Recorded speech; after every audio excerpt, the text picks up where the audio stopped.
Everyone, তো তোমরা সবাই কেমন আছো? আশা করছি সবাই খুব ভালো আছো আর আমিও বেশ ভালো আছি। আমরা একদম সকালবেলা বিহার থেকে বাস ধরে চলে এসেছি গয়াতে। আর বিহার থেকে গয়া আসতে আমাদের বাসে পড়েছে একজনে ১২০ টাকা করে। বিহার শরীফ থেকে গয়া আসতে খুব একটা সময় তো লাগে না, ওই ২ ঘন্টা মতো লাগে, কিন্তু ওই আসার সময় একটু জ্যামে পড়ে গেছিলাম, যার জন্য আমাদের আস্তে আস্তে সেই ৩ ঘন্টা সময় লেগে গেছে।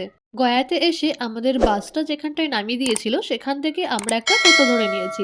টোটো ধরে আমরা এখন যাচ্ছি যেখান থেকে বোধগয়ার জন্য অটো পাওয়া যাবে সেইখানটায়। টোটোতে করে আসার সময় আমরা ফাল্গু নদীর উপর দিয়ে আসছিলাম, আর ওই সাইডে নদীটা তো পুরোটাই ভরা ছিল জলে, আর এদিকটা দেখো নদী পুরোই শুকিয়ে গেছে। বোধগয়াতে যাওয়ার জন্য আমরা অটোতে উঠে পড়েছি। আমরা কিন্তু অটো রিজার্ভ করে যাইনি, কারণ অটো অনেক অ্যাভেলেবেল, রিজার্ভ করার কোনো দরকার নেই। আমরা এখান থেকে শেয়ার অটোতে করেই যাচ্ছি বোধগয়াতে।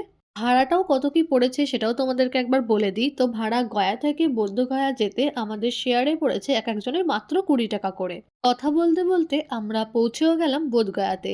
আর আমাদের আসতে না খুব একটা সময় লাগেনি, ওই ২০-২৫ মিনিট মতোই সময় লেগেছে। জায়গাটা না খুবই জমজমাট, আর আশপাশ দিয়ে অনেক দোকানপাট বসেছে। মন্দিরে যাওয়ার গেটটা খুঁজে পাচ্ছিলাম না, তো একজনের কাছে শুনতেই তিনি আমাদেরকে দেখিয়ে দিলেন। তো এবার চলো মন্দিরের ভেতরে ঢোকা যাক। যেতে যেতে আমরা এই দোকানগুলো দেখছিলাম। এই দোকানগুলোতে না মোটামুটি সবকিছুই পাওয়া যাচ্ছে। মশারি, ফুল, জামাকাপড়, থালা বাসন, ট্রলি, এভরিথিং।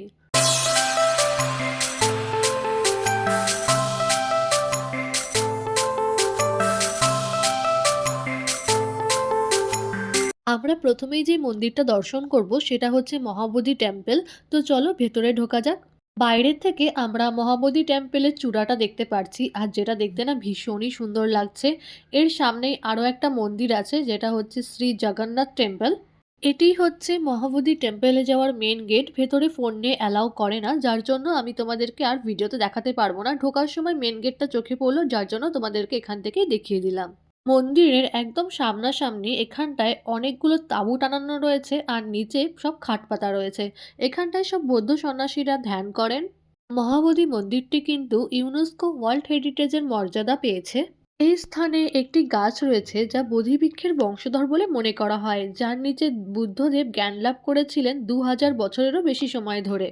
হাঁটতে হাঁটতে আমরা কিন্তু অনেকটাই সামনে চলে এসেছি। সামনে তো একটা গেট দেখতে পাচ্ছি, আশা করি ওটা মেন গেট নয়, কারণ ভেতরে ঢোকার আগে আমাদের আগে ফোনটা জমা করে দিতে হবে। চলে এসেছি আমরা মহাবোধি টেম্পলের মেন গেটের সামনে। আর এখানটায় এসে তো দেখি প্রচুর লোকজন রয়েছে। আর আমি তো আগেই বললাম যে ভেতরে আমি তোমাদেরকে আর কিছুই দেখাতে পারবো না, এখান থেকে আমাদের ফোনগুলো জমা করে দিতে হবে। আর এটি হচ্ছে মেন গেট। ওপরে বড় বড় করে লেখা রয়েছে welcome to Mahabodhi Mahavir temple, আর নিচে লেখা রয়েছে ওয়ার্ল্ড হেরিটেজ সাইট। মেন গেটের জাস্ট সাইডেই রয়েছে ট্যুরিস্ট অ্যাসোসিয়েশন সেন্টার, আর তার পাশেই রয়েছে ফোন ক্যামেরা রাখার জায়গা। এখানটায় ফোন ক্যামেরা রাখতে গেলে কোনো রকম টাকা লাগবে না, এটা একদমই ফ্রি অফ কস্ট। ফোনটা জমা দেওয়ার আগে ভাবলাম এখান থেকে দাঁড়িয়ে কটা ছবি আর ভিডিও করে নেওয়া যাক, তাই দাঁড়িয়ে কতগুলো ছবি ভিডিও করে নিলাম।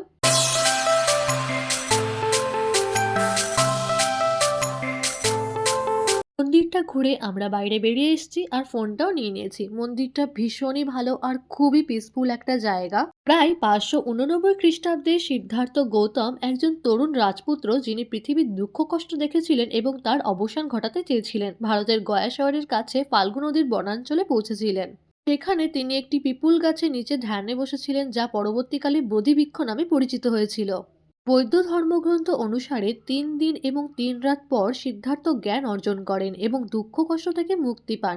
সে স্থানে সম্রাট অশোক প্রায় ২৬০ খ্রিস্টাব্দে মহাবোধি মন্দিরটি নির্মাণ করেছিলেন। সেই জন্যই বোধগয়ায় মহাবোধি মন্দির বিশ্বব্যাপী বৌদ্ধদের জন্য সবচেয়ে পবিত্র এবং সবচেয়ে সম্মানিত তীর্থস্থান।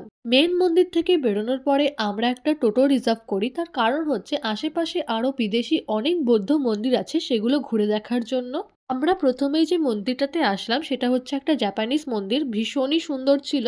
আর বাইরে এই টবগুলোতে না পদ্ম ফুল লাগিয়ে রেখেছিল, যেটা দেখতে খুবই সুন্দর লাগছিল। মন্দিরের ভেতরে রাখা ছিল ৩টে বুদ্ধ মূর্তি, আর বাইরে রাখা ছিল এই ধূপকাঠি জ্বালানোর জন্য এই পাত্রটা, দেখতে কিন্তু ভীষণই ইউনিক। জাপানিজ মন্দির থেকে বেরিয়ে আমরা চলে আসলাম ওয়াট থাই বৌদ্ধগয়া, মানে এটা হচ্ছে একটা থাইল্যান্ডের মন্দির। থাইল্যান্ডের এই মন্দিরটা দেখতে না খুবই সুন্দর, কিন্তু মন্দিরের ভেতরে কোনো কাজ চলার কারণে সামনে পুরোটাই ঢাকা রয়েছে। 25তম বৌদ্ধ শতাব্দী উপলক্ষে জওহরলাল নেহেরুর আমন্ত্রণে 1957 সালে রয়্যাল থাই মঠ বোধগয়ায় প্রতিষ্ঠিত হয়েছিল। থাইল্যান্ডই প্রথম দেশ যারা বোধগয়াতে একটি মঠ নির্মাণ করেছিল এবং মন্দিরটি ভারত ও থাইল্যান্ড সরকারের মধ্যে একটি লিজ চুক্তির অধীনে নির্মিত হয়েছিল। আমরা আর মন্দিরের ভেতরে ঢুকিনি, বাইরে থেকেই বুদ্ধের মূর্তিটা দর্শন করলাম। তোমাদেরকেও একটু জুম করে দেখাই। থাই টেম্পল থেকে বেরিয়ে এবার আমরা চলে যাব পালুল নামদংলিং মঠ। এটাও ভীষণই সুন্দর একটা মনেস্ট্রি। যতটা সম্ভব এটা একটা ভুটানিস মনেস্ট্রি। বাইরেটা যতটা না সুন্দর, ভেতরটা দেখতে তো অসম্ভব সুন্দর।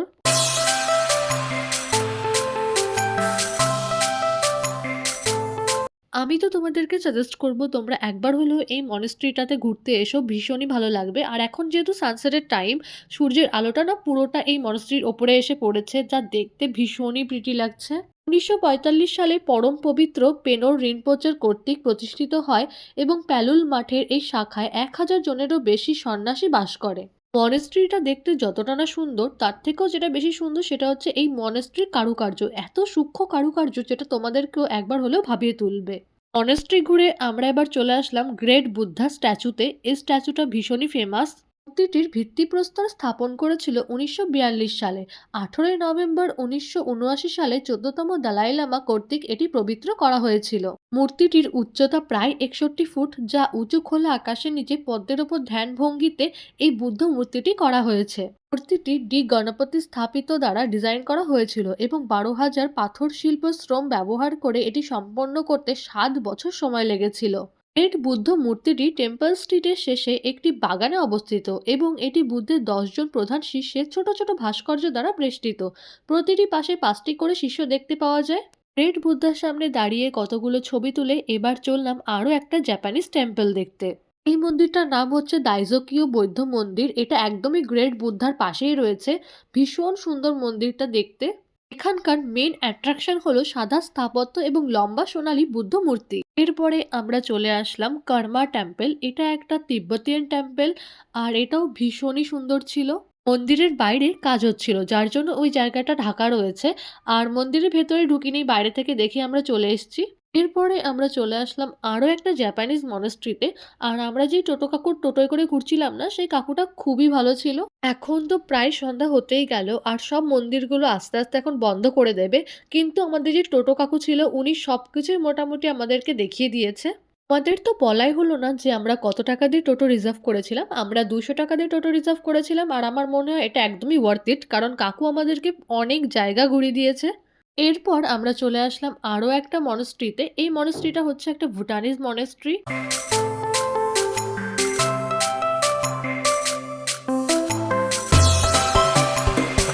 এই মন্দিরগুলো একদমই ফাঁকা ছিল, খুব একটা ভিড় ছিলই না। সবথেকে বেশি ভিড় ছিল গ্রেট বুদ্ধা দেখার সময়। তাছাড়া সেরকম কোনো মন্দিরে তোমরা ভিড় দেখতে পাবে না।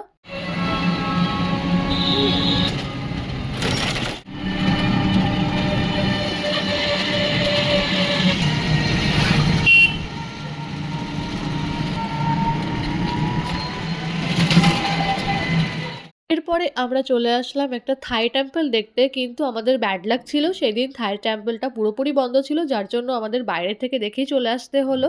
এত দেশের মনেস্ট্রি দেখে এসে লাস্টে আমরা যেখানটা আসলাম সেটা হচ্ছে বাংলাদেশ বুদ্ধিস্ট মনেস্ট্রি। এটা দেখে তো আমি ভীষণই অবাক হয়ে গেছি। বাংলাদেশেও যে বুদ্ধিজম মানা হয় এটা আমার জানা ছিল না। তো যার জন্য আমি মনেস্ট্রির ভেতরে ঢুকে পড়লাম আর দেখলাম এখানে হয়তো অন্য কোনো অনুষ্ঠান হচ্ছিল। ভেতরে কিছুক্ষণ ঘোরাঘুরি করে আমরা চলে আসলাম বাইরে। আর বাইরে অনেক দোকানপাট বসেছিল, তো এখান থেকে টুকটাক কিছু জিনিস কিনে নেব। এই দোকানটাতে না অনেক বটুয়া বিক্রি হচ্ছিল আর এত সুন্দর সুন্দর প্রিন্ট ছিল। এই সাইডে ছিল সব বুদ্ধের ছবিগুলো। এছাড়াও তোমরা বুদ্ধের অনেক ছোট বড় মূর্তিও পেয়ে যাবে, যেগুলো তোমাদেরকে একটু বার্গেনিং করে নিতে হবে। চলো তাহলে আজকের মতো ভিডিওটা তাহলে এখানেই শেষ করছি। ভিডিওটা ভালো লাগলে একটা লাইক করে দেবে। আর আমার চ্যানেলে যদি তোমরা নতুন হয়ে থাকো তাহলে অবশ্যই আমার চ্যানেলটা সাবস্ক্রাইব করে দিও। দেখা হবে পরের একটা ভিডিওতে। আজকের মতো টাটা।